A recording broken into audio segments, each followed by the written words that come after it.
let's remember that when Jesus briefed 4 disciples in his confidential briefing on his second coming, he opened his discussion and he closed his discussion with the urgent admonition, let no man deceive you. We need to understand that the characteristic of the period that we're being plunged into is one of deceit, one of very clever misguidance by the enemy. We do have an enemy. He's very knowledgeable, very resourceful. And we are moving into open spiritual warfare.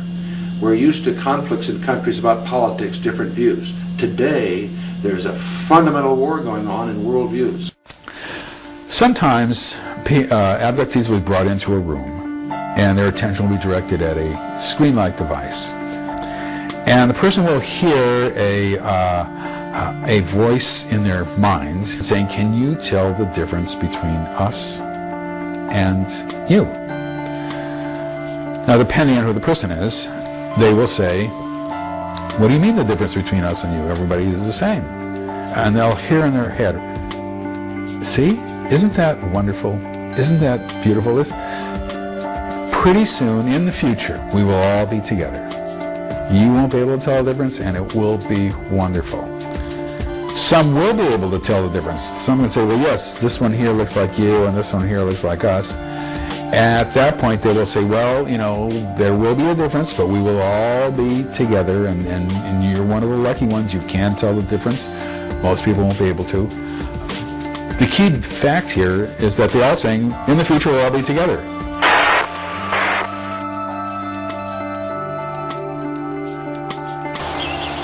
As you follow the progress through the centuries and you see how the power structures have changed, it has been going more and more towards an economical power structure to control the world with money, and that seems to be where it's going.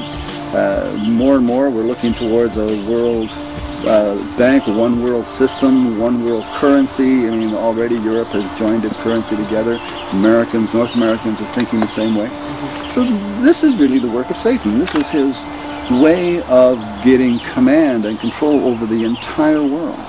As we deal with the end-time scenario in the Bible, one of the dominant players is a world leader. In fact, it's 2 guys working together, but it's a world leader that is going to successfully unite the world into a one-world religion. He's going to exalt himself above all that is called God. That includes Allah as well as the Jews and the Christians. He somehow is going to deceive the whole world. He's the most popular guy that's ever come along.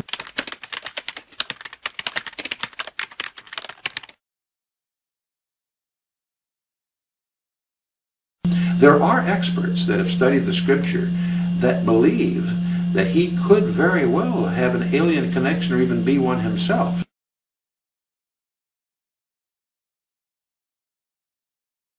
The involvement of these alien entities may be a far bigger factor in the climax that the Bible portrays than most classical scholars have really been sensitive to. 7, go ahead. Yes, sir. I don't know what it was, but it just overflew like a couple of 100 feet above us. It was like I don't know if it was a rocket or whatever, but incredibly fast, opposite direction. In the opposite direction? Yes, sir. And the time was, what, 2107. It was too fast to be an airplane. Okay, thank you. Yes, sir, 986 Boston Center. Center maintain flight level 180. Down to 180, yes, sir. 986. Yes, sir, 986. You see anything like a missile in your area, perhaps off to your right? Take a good look, but I don't think, if it's going that fast, I probably won't get a chance. We just saw a split there go by a little bit. We found a phenomenon that is global, that is random, that is intergenerational, that happens in great frequency, something we never expected to see, that is goal-directed, that is done clandestinely, secretly, and that has as its goal ultimately an integration into the society on their terms, not on our terms.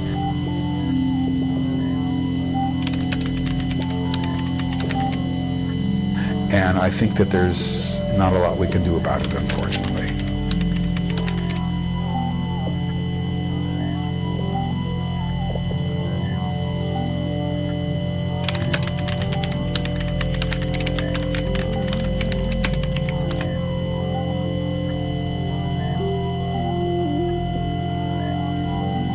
You know, it's interesting that in the book of Genesis, the very first prediction of Jesus Christ is when God declares war on Satan in Genesis chapter 3.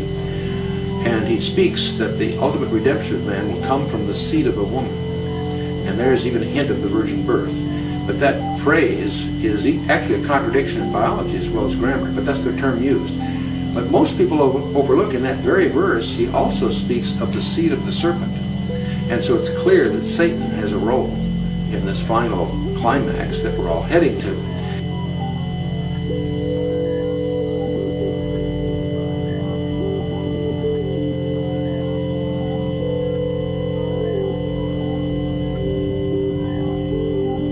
What we think is going on here, because eggs are taken and sperm is taken, that they are joined together in vitro.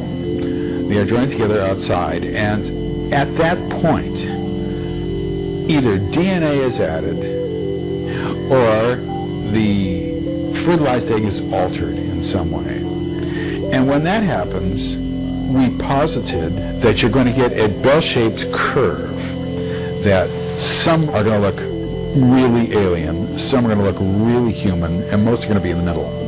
What we've also learned is that what they then do is take the DNA from one of these hybrid children and inject that into the embryo, and then you get a skewed bell-shaped curve where some of them look alien, a lot look in the middle, and a lot more look a lot more human. Then you take DNA from that generation and do the same thing, and you keep doing it over and over and over again until pretty soon you get hybrids that look very human. There's slight differences, but very human. And that is in fact what we have been seeing, much to our amazement and chagrin. But in contrast to stories from the ancient world which produced giants, sexual contact between aliens and humans is absent. Perhaps this time a different strategy is at hand. I now believe that this is a kind of integration program into the society. As a program, it is being done for a reason. It is goal-directed. It had a beginning, a middle, and it's got an end. They are doing this for a reason. That's critically important to understand. Not only that, this is clandestine. It is secret, and it is secret for a reason. I've been involved with studying UFOs and abductions for over 40 years, and it was always kind of thrilling and exciting. Now it's depressing and fearful, and it's not something that I enjoy hearing. As an academic, you're required to examine that data to see whether it's true or not, and if it is true, to go where the evidence leads you, even though you might kick and scream while en route, and I have kicked and screamed en route. But as an honest academic, you're required to do that.